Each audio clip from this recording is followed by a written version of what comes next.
Okay, podsters, this is it. This is your tipping point, your moment to take action or live with never knowing what could have been. We all have that thing that we know we are meant to do that scares us, that we're not sure we can do, and that we know we need a little help doing. My Do the Thing Fall Retreat is happening October 13th through 15th in where else? Cape Cod, in the tranquil seaside town of Truro, where I've hand selected a beach house for 9 like-minded women to get together and do the thing. You already know that there's a life waiting for you on the other side of this thing. And this powerful, intimate 2.5-day workshop is exactly what you need. If you don't do it now, you probably never will. Don't live with regret. Do the thing. Click the link, fill out the very brief application. Let's hop on a call because I want to make sure it's the right fit for you. Together, let's do the thing.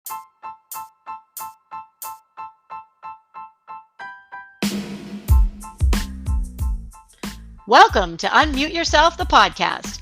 I'm Nancy Medoff, keynote speaker, best-selling author, executive coach, and equity evangelist who literally wrote the book on women in confidence.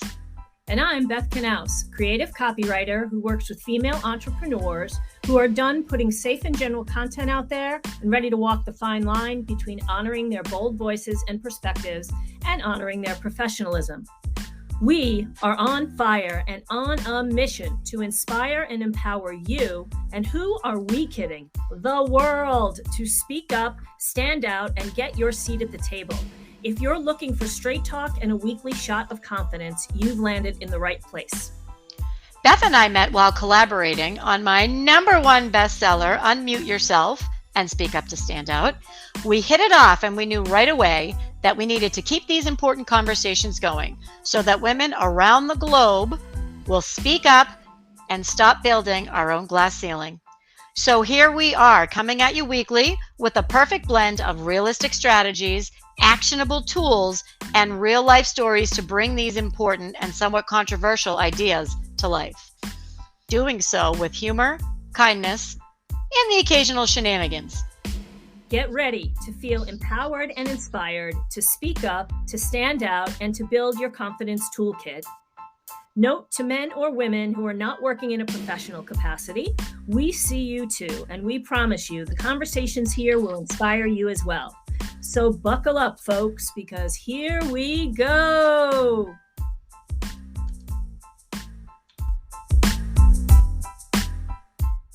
How are you podsters doing? Just started. Beth just had a wonderful greeting for everyone, but we weren't recording yet. All right, here we go. Hey, how are you podsters doing? Hello, podsters. We're back, and we are so full of love for you all. It is Valentine's week. It is. I love Valentine's Day. Do you? I like Valentine's Day. I love it. Yeah. I love it. Good. What do you do to honor Valentine's Day, Nancy? What happens? Well, that's a little personal.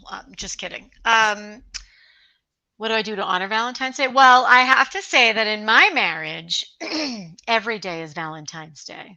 Oh. That's actually true. So Danny and I, every night, we fall asleep holding hands. Well, not every night. We used to, but and we make sure that we are very we make sure that we say what we need to say. So we're very what's the word I'm looking for?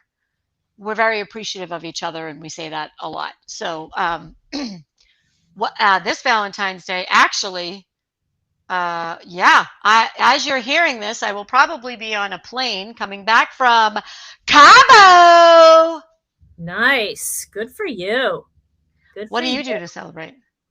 We usually go out someplace really nice for dinner, which probably doesn't sound that fancy, but I love that more than most things. I really love the sensory experience of a nice restaurant. You do. Yeah. So you do. I love it. Great. I'm assuming just you and the hubs, right? Yeah. Could you imagine? You know, even when I was single, which by the way, everybody, was not that long ago. I've only been married for like 5 years. Even when I was single, I loved Valentine's Day. I just think it's because it doesn't have to be a partner, right? It can be anybody that you Right. love. It's a celebration of love. Yeah, I love it. I love it. Um, Plus the candy's like next level, but that's another conversation. that's right. That's So, right. Beth, we're Yes. recording this. I'm on a plane coming back from Cabo. Do you think I wore the hot pink bikini? Yes or no? Yes, I hope so. I hope you did wear it. I don't know. We'll see. I think I'm gonna. I think I'm gonna. I think I'm Do gonna. it. Okay, so podsters, if you want to know, you have to hit us up on social media and ask. I'm not going to tell anybody. How do you like that? I'm not going to reveal. So if you're dying to know, podsters, if this is keeping you up, send Beth or me a note, either one of us, and we will tell you. Um, yeah. So the reason why we decided to do this episode this week is because it's kind of like our love letter to you, and Yes. you are podsters, and to ourselves. So this episode, we are going to talk about how to engineer a life that you love.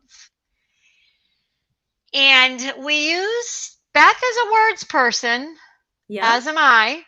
We use the word engineer on purpose because when you see someone that you admire and want to emulate, and you think that they have everything that you desire, they didn't get there by accident. And we talked about this a few weeks ago. Why don't more women talk about their success and talk about, how they got there? And it's important that people understand that it doesn't just happen. You have to do the work. You have to let go of the resistance, whatever that may be. You have to shut down those limiting beliefs. Hallelujah. Can I get a hallelujah, Beth? Hallelujah. Shut them down. And you have to engineer it. So we're going to talk about how to engineer a life you love. Anything to add, Beth, before we pop in there, before we jump in? Wow. Um, I have a lot of thoughts. I'm going to see where they fit in. Oh, all right. I wrote down a lot of things already. I knew I would. I, You want so me you're not sharing any of them now? Okay, I can. I just feel like I could, go down the rabbit hole, but I like what you just said about engineering because it's not like, you get a checklist at some point and you check off the things you really want in your life and then you just get it and move on and from day one you love your life. Um, there's other external things around you or other choices that you make and anytime I think that you're making choices to move ahead or to move to a place there where you want to be, there's also some strategy and finagling and sometimes compromise. And Always compromise. yeah, so I think that we have to first wrap our mind around what does it mean, a life that you love? What does it mean to engineer that? Or really, what does it mean to maybe take out that is causing you to not feel like you love your life, right? Where are the things? And I think sometimes we love our lives, but it's hard. And so we look to the next place we might land, and we're missing in the present moment that we do love our lives at the time. It's just challenging. So I'm thinking mostly about like, raising kids. Like it's so wonderful looking back on it, but sometimes you're in it and you're like, "Oh my god, I have ice pop dripping down my leg and now I have to step in a sandbox and I don't want to do this." There are just these moments where you're like covered in kid gook and somebody's screaming and somebody has a sunburn, it might be you, but it's like you're having these moments and creating these memories and growing these, humans. And part of it is hard, right? And compromising. Like, I'd like to stay home and let my kids play and I go watch soap operas, but that's not really how it's supposed to be done. So, Excellent point as usual. I love it. And one of the things I love about this podcast and that Beth and I partner on it is that she has a very unique perspective, very different than mine. I didn't raise kids. So when you say compromise, what I'm thinking about is this is interesting. What I'm thinking about is I wanted to be a global executive flying around the world, seeing the world, and making friends in different continents and all of that stuff. Could I have done that with children at the same time? Probably. Would it have been easy? Nope. And I didn't have a partner. So Mm. so I unconsciously, I think, well, no, it wasn't. I remember where I was when I was about to get a new, big new job, and it was a big global sales role. And I said to one of my friends at the time, but I don't want that. But I want kids and I want a husband. I want kids and I want a husband. And she said, well, if you want kids and you want a husband, flying around the globe isn't how you're going to get them. And I was like, wow, like that was, I'm like, huh. So I had to really think about what I wanted. And I'm not saying that you can't have it all of that. Many women do. Many of my good friends do. Right. Most of my good friends do. For me at the time, I was like, well, that's interesting. I need to make a choice. What do I really want? What do I really want? Hmm. So that it's interesting. I hadn't thought about that in a long time. Hmm. But you know what you just said about I had to really think about what I really want. We're going to dive more into how you really figure that out next time in our next episode. But, sometimes it's a gift when you're given somebody delivers a speech like that to you, because then you do really have to think a little bit deeper and harder and longer about what is like. Sometimes we say, I want this, or I want that, or, my dream is this, or, my dream is that. And we don't really know. We haven't Hmm. really spent that much time diving in or doing the research of, is it really what you want? Or does the surface of it look really good or different Hmm. from what you have? Yeah. This is a great segue to this is going to be an interactive exercise, podsters. It's going to be delayed. Asynchronous is what they call it. Asynchronous learning.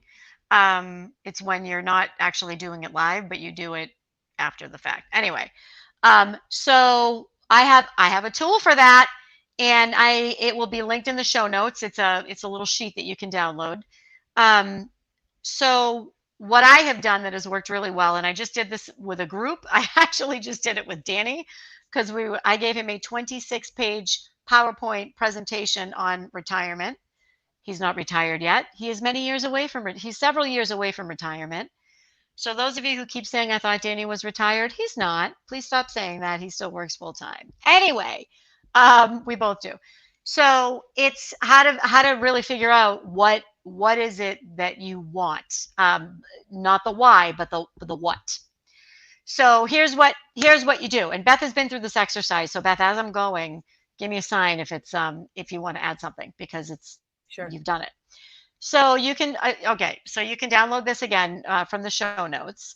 This is something that I do with a lot of groups. So in order to figure out what you want, you need in order to engineer a life you love, you need to be really clear on what that life looks like. And this is going to be incredibly simple to do. You're going to need to do a lot of thinking, but to execute, it's going to be simple. So if you have a piece of paper in front of you, I want you to draw a big box or get a piece of paper. Most of you probably don't listen to the podcast while you're sitting in front of a piece of paper. So start thinking about this and then you can replay this or download the tool I have. And I want you to think about 5 years from now or 10 years from now. It's up to you. I like to do 5-year increments because to me, 10-year increments, I have no idea what my life is going to look like in 10 years. 5 years, I know. It's easier for me to plan. And I want you to sketch with a pen and a piece of paper. Stick figures.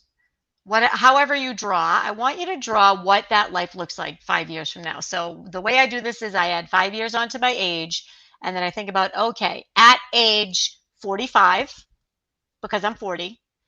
I'm really not, everybody. That was a joke. So if you're 40, it would be at age 45. What does my life look like? And I want you to draw it. Draw it. Make little pictures. What are you doing? Who are you with? I'm not going to tell you if you should do work or personal because that's not my choice. This is your choice. So when you're talking about 5 years from now, in those photos, what is it going to look like? And so you're going to do this. Pause us if you're doing it right now because I'm going to keep going. So what you're going to get, and do it and then come back to it. So what you're going to get is you're going to get a picture for what your life looks like. And let me tell you before we go on, this works. 100% this works.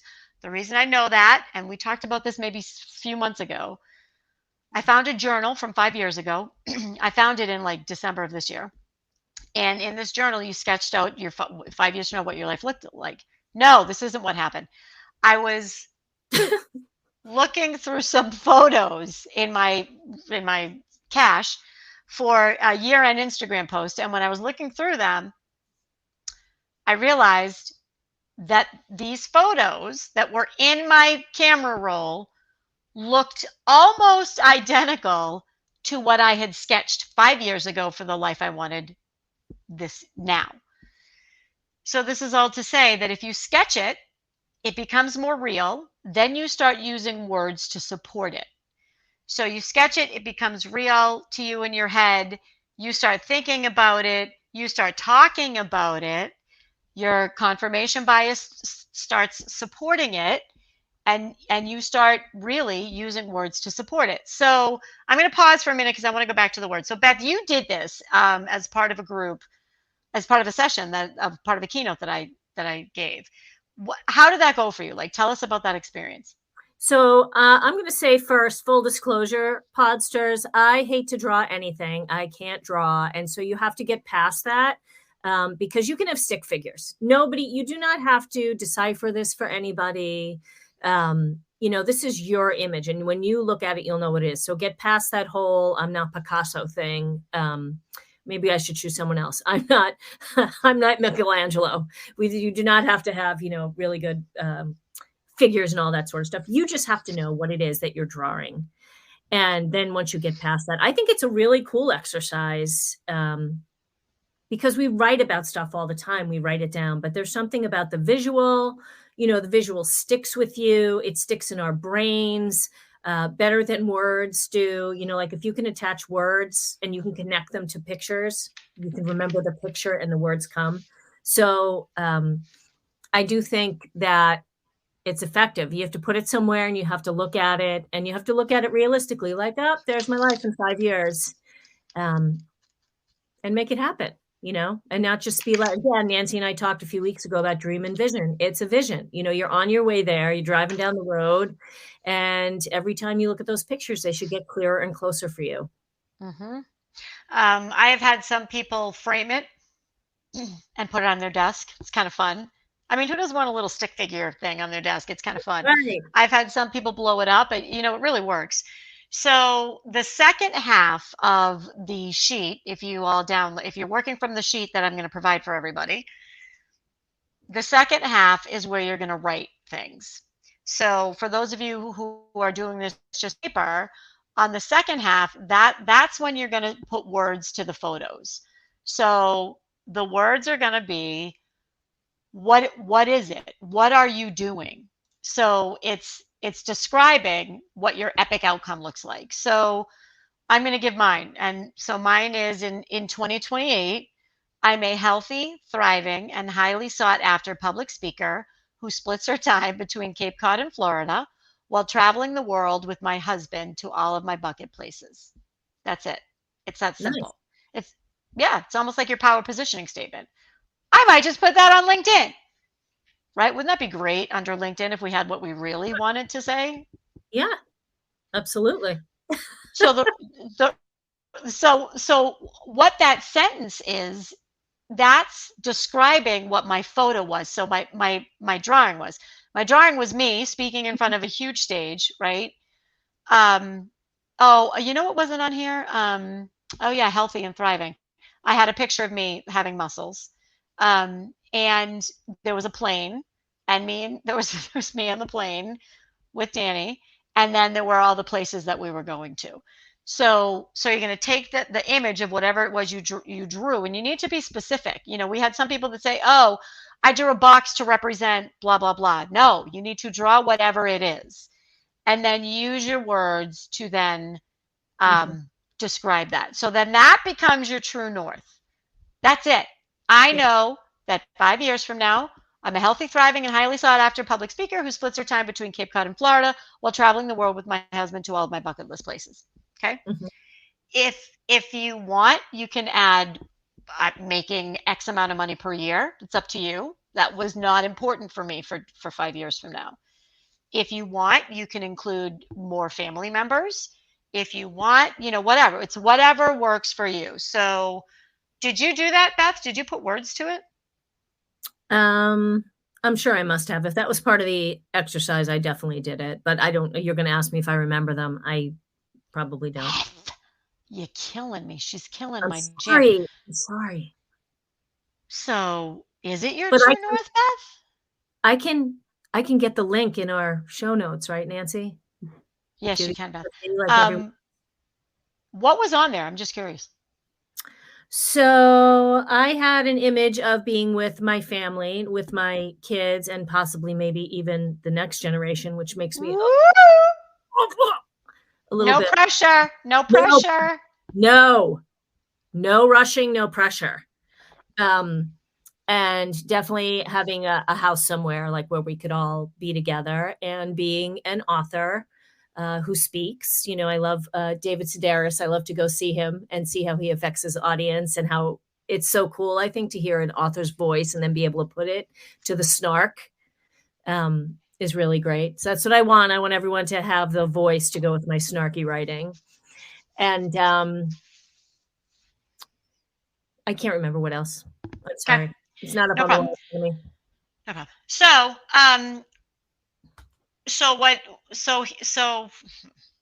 I've heard you talk a lot more lately about speaking and writing your book. I've heard you talk a lot more about that lately. I think there's a correlation to this exercise. Yeah, I do. absolutely. I do. So Beth is speaking about, so I'm going to use me first, and then Beth, I want you to talk about you because I don't want to project onto you. So for me, it's big audiences, right? So that drove me to execute on some things I had to do to get to that level. I'm not going to do it. I speak to large audiences now, but I'm talking huge. We're talking 10,000 people. That's what I want to be in front of. So there's things I need to do, the steps I need to take to do that. You know, healthy and thriving. There's steps I need to do now to ensure that I'm healthy in 5 years. There is. When you get to a certain age, you can't just have tab cola and salad for a week and be at whatever weight, whatever body mass, and I mean that just from a strength perspective that you want to be at. So in saying it, you start to act as if it is inevitable. And when you do that, that's when you're putting it out in the universe. That's when your confirmation bias kicks in. I know I've been talking about that, and I believe that it's related. And I want to read a text that I sent to somebody. So I sent this text to a friend of mine last night. So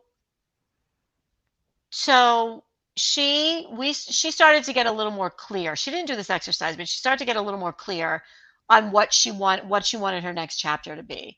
So 2 weeks ago, she said she needs to get more stuff off her plate, right? 2 weeks ago, she said that she purchased the URL for her website. And today, that night, her website was blowing up with new ideal clients. She can see whenever anybody, she can see, it's bizarre. She can see somebody just logged onto your website, they're from blah, blah, blah. Cray, right? So I'm like, do we think that's a coincidence? Like, we just talked and we said, here's what you think you might want to do, right? Here, let's talk specifically about what you want to do. So she started delegating more. She bought the URL, and now her website's blowing up. Do you think that's a coincidence? No, I think it's on purpose. I think Right. it's intentional, connected. So that's engineering. That's engineering the life you love, is being clear on what that is first, and then doing some small little things along the way that the next thing you know, it's 3, 4, 5 years later, and you are in the middle of it. And you don't even know you're in the middle of it, right? Right. Unless you have documented proof of the images you drew of where you want it to be. Exactly. Good point. We were going to talk about yours, but I lost my train of thought. It was you drawing that, and then some. So after drawing those images, I can never say drawing, because I'm Weird too much. word. It's a weird word, It draw. is. Open the drawer. Are you drawing? Anyway, um, so do you think that you started behaving differently Oh, as a yeah, result? absolutely. Yeah. But you're right. I think sometimes it's baby steps, and when we make baby steps, we don't necessarily see that after, Right. 10 or 12 of them, we made one big flippin' giant step. Right. Unless we look back and reward ourselves for our small wins, which we talk Mm-hmm. about often. Mm-hmm. Yep. So then the other piece is, so this is only 5 years, and then what happens when you get to it, right? So I had this epiphany when I was looking at those photos, and I'm like, oh, I did it. Now what, right? So the now what is twofold, in my opinion. The now what is relax. That's right. You've arrived, Live, right? yeah, live in it. Enjoy it. There is nothing that says you can't coast for a few months, a few weeks, a few years. You worked really hard to get to Mhm. this life that you love. What's the point if you can't then enjoy it? Right, Take a step back, enjoy it. right. Maybe do nothing, and then you do it again. Okay. Yep. I think that's awesome. And then you do it again when you're ready to do it again. When you're ready. I wasn't ready when I did this, when I did the one of me on the plane flying around speaking a large. You know what? Maybe I was ready. I don't know. I don't know what I wanted to look like in 5 years. I mean, I think that's what I wanted to look like in 5 years. I don't know. Maybe I'll do it again. Yeah, Podsters. Maybe I'll do it with you. that would be Maybe I'll nice. do Well, Okay. Anything to add, Beth? I don't think so. I think this was awesome. And I highly urge people to grab Nancy's worksheet and do this little thing and put it someplace where you can see it. And Yeah, yeah, definitely so. I mean, mine isn't anywhere I can see it. Maybe that's why I'm not really, I don't know. I need to decide if I'm sure about that. I did it so I could use it as an example for the conference. So what's really important, or even more important when you're doing this, is to understand why, and why this life is so important to you. hmm This is a lot to unpack, and we are going to save it for next week. Yep, we are. So it's really understanding your why is going to be next week. So, Podsters, so the takeaway here is you can absolutely engineer the life you want. It's not a spreadsheet. It's not specific action steps that you map out and put in a Venn diagram to then stress yourself out. This is a fun little exercise so that you can visualize it. You know what it is. How do you know where you're going? How do you know how to get there if you don't even know where you're going? So you Right. have to know where you're going first. So this helps you figure out where you're going. If you like it, if you did it, if it was fun, take a snap, put it on the social, tag us, do whatever you can do. Send it to us in snail mail, give us a call, hire a blimp to That's to right. to send it across the sky so that we see it. Let us know, because we would love to know what's working and what's That's not. So right. we love you, Podsters, on this Valentine's Day, and we love this community that we're building, and we can't wait to see what you come up with. Yeah, that's right. Have some chocolate and give someone a squeeze. We'll see you next week. The end.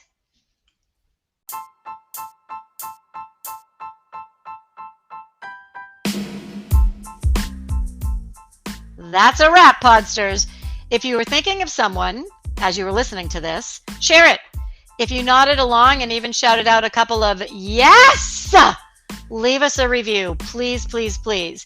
If you want to make sure you don't miss next week's episode, hit that follow button.